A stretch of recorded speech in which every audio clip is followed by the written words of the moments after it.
I myself plan on going active in the Army.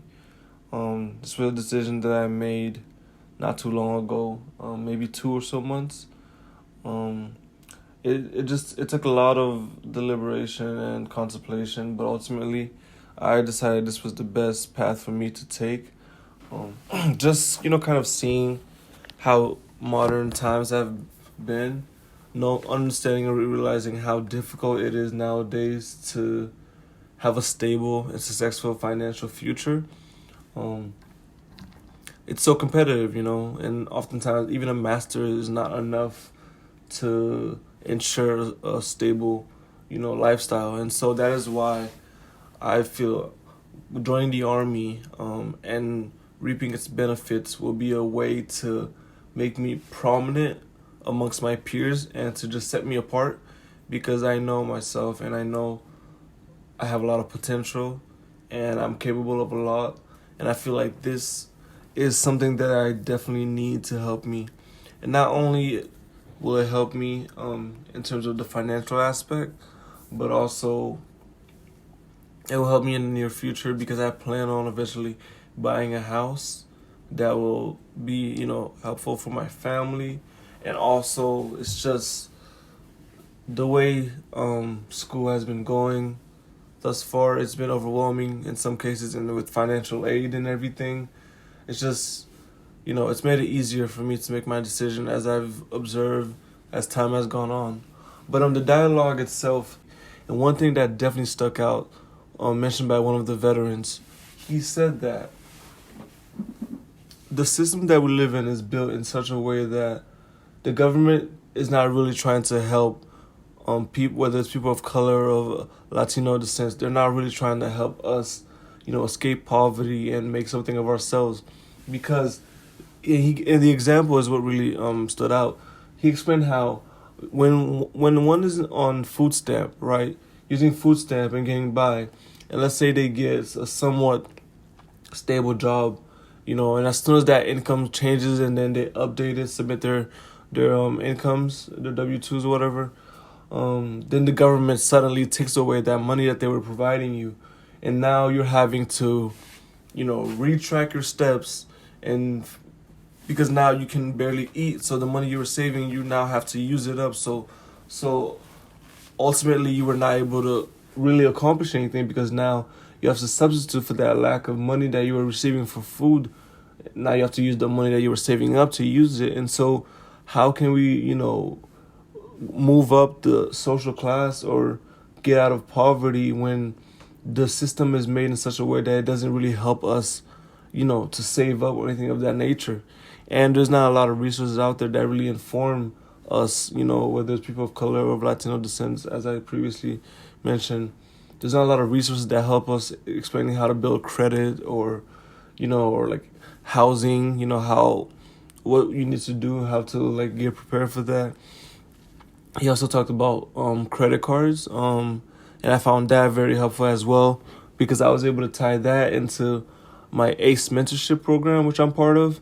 And one of our sessions where we had a gentleman come in and kind of broke down credit cards and credit reports and all that sort of things, some of which I already knew, but it was definitely something helpful, and I appreciate that the effort the college has been making, and I just wanted to acknowledge that. The person that had the most impact, I feel like, was Miss Hooks. She is a guidance counselor at Everett High School. She was really the first person that introduced me to the idea of the program. And through her, I met other, people that would come to make a significant effort in on my future, such as Steve Prudent, as well as Chanel Kiet Williams, who has been promoted to a different location. I'm happy for her, as well as Kavinsky, Miss Kavinsky. She has also helped me. Those three individuals have just made my gateway to college just that much easier. My entire junior year, I spent it at Bunker Hill Community College, taking classes, as a regular student. Mind you, I believe I was still 17 at the time, so it was quite a feat, Um, it was a long process for me to get to where I was at that point in time, having came from Florida and coming from a rigorous program. So when those credits transferred over, um, I finished my sophomore year. I think I had a 4.7 GPA, and everything was great. And so Miss Hooks, she just one day in her office, she just asked me, do I feel challenged enough in my classes and stuff like that. And we just had an honest conversation. She told me about the program and the orientation that was coming up at the school, and I kind of went there. I talked it over with my mother, and we made that decision together to challenge myself. And in my mind, I thought of it as if I can get a C or better, I get those college credits pretty much guaranteed, and they will most likely transfer to whatever school I apply to, because Bunker Hill has all these resources. Although I didn't think of that much, like that specifically at the time. I was able to graduate after that junior year. Those courses I took at the college, I skipped my senior year. I took a CLEP exam that gave me credits for a French course, and that gave me enough credits for 2 French courses, and that met all the requirements that I needed in order to graduate a year early with my class. And that definitely would not have been possible without Miss Hooks and the others who partnered with the college as well as Everett to help me, get everything that I've acquired at this point in time. My initial plan was to in fact switch. Northeastern was like a top 3 contender for me. I really wanted to go to Northeastern because it was just, how amazing of a program they have, a medical program that they have. They're well known for that. But the unfortunate thing was when I came to look into the school, I had already missed a deadline for a scholarship that they offer, the Torch Scholarship, I believe. All the requirements, I met them, but due to the fact that the deadline was like in January, and I was way too late for that, so I had to either wait a whole other year, or just try to apply without that scholarship. And I felt like, after everything I've done, I deserve that scholarship. But ultimately I decided, since I'm already accustomed to the Bunker Hill, atmosphere, I decided to stay there, continue my education, and then about a year later or so, I'm here now, and I just want to say I'm very grateful. I do not regret my decision. I do believe everything happens for a reason. I definitely want to say those 3 names that I mentioned, as well as Carlos, who recently left and went back to California. I definitely cannot go without saying his name. He was a huge factor because my financial aid situation was so hectic. There's just a lot of issues, from like the previous year. My mother filed incorrectly, so we had to get amended taxes, and there was issues with my father trying to submit his, and it was just hectic. I was pretty much ready to drop out or whatever I could do.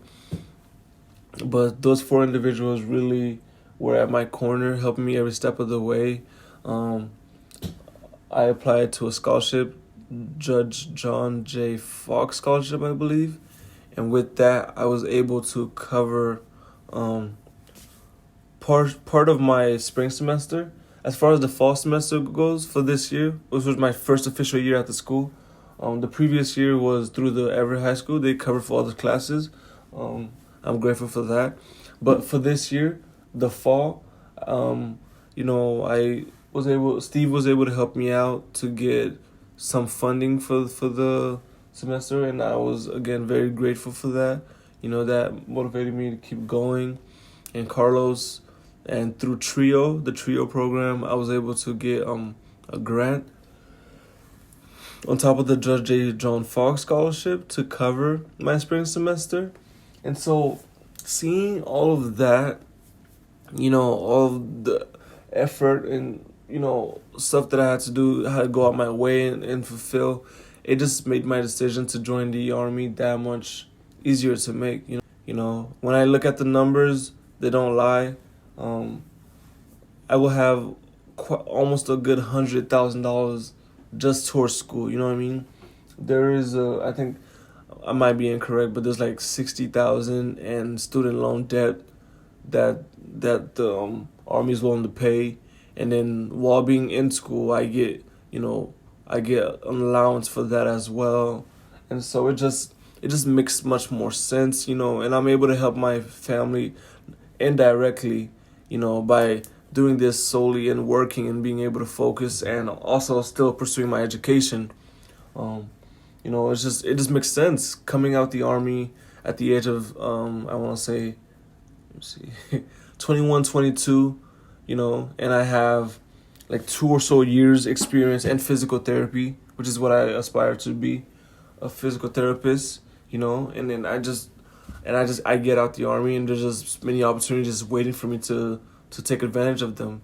Why would I not do that rather than, stay here and just kind of drag and suffer trying to accomplish all these classes and having to worry so much about financial aid and scholarships, and it's just and not even that, but it's just, other personal issues, family, stuff like that, that just all contributes. And I feel like this is a way that forces me to, to focus, get what I need to get done, but make the best of my life. So, but nonetheless, I am very thankful for those 4 people I mentioned. They are definitely the ones that helped me stay here, and I can't thank them enough. My journey to this point, one word I can think of is just unique. You know, um, though there might be others that have had similar journey, but I don't think any of them have been exactly as mine has been. It's just unique. Came from West Palm Beach, Florida. Well, I mean, I'm originally Haitian. Came from Haiti, I think, at the age of 6 or so. It's been so long. And I lived in Florida for a good 10, almost 11 years. And then one day just family decided, it was best to come up here. Family I had never really heard about before. They were talking to my parents, and then next thing I know, we moved up. Fast forward, and now we've been here for about 2 years. I still get a little bit of homesick. I still consider Florida really where I grew up. But would I go back and if I could switch everything back around, I definitely would not. Boston or Massachusetts is well known for its educational system, and there's a lot of benefits that I can reap. And I definitely feel like this was a good decision. I came up here. In my high school, well, really elementary, middle school, and high school, I was in a program called IB, which is an acronym that stands for International Baccalaureate. It's a rigorous program where it encourages students to take, rigorous courses that prepares us for the college experience, gives us a head start amongst our peers. And so I was pretty much in that my entire life, really. And when I moved up here, I found that program, but in the general area where I lived, not the nearby school. And we had to get to school ASAP to not fall behind. So I went to Everett High School, and one thing led to another. And I was pretty much at the college. All those college credits transferred over. Graduated early. It's been a crazy journey. I'm the oldest of 5, so always constant pressure, and I've definitely undergone a lot. But regardless to say, I am very grateful, to be here where I am today, because it should have been my mother and her sister, but a month before she got her acceptance and everything, her green card, I believe, while we were still in Haiti, unfortunately she passed away.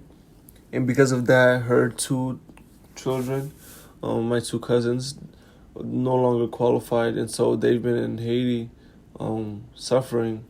And I was able to move and be here where I am today, and I'm just beyond grateful, and that I'm able to help them in any ways that I can. But yeah, it's definitely been a unique experience. It's had its turmoils, its up and downs, but I don't know if I would trade any of it, because it's all made me the person I am today, the knowledgeable, open-minded, and critical thinker that I am.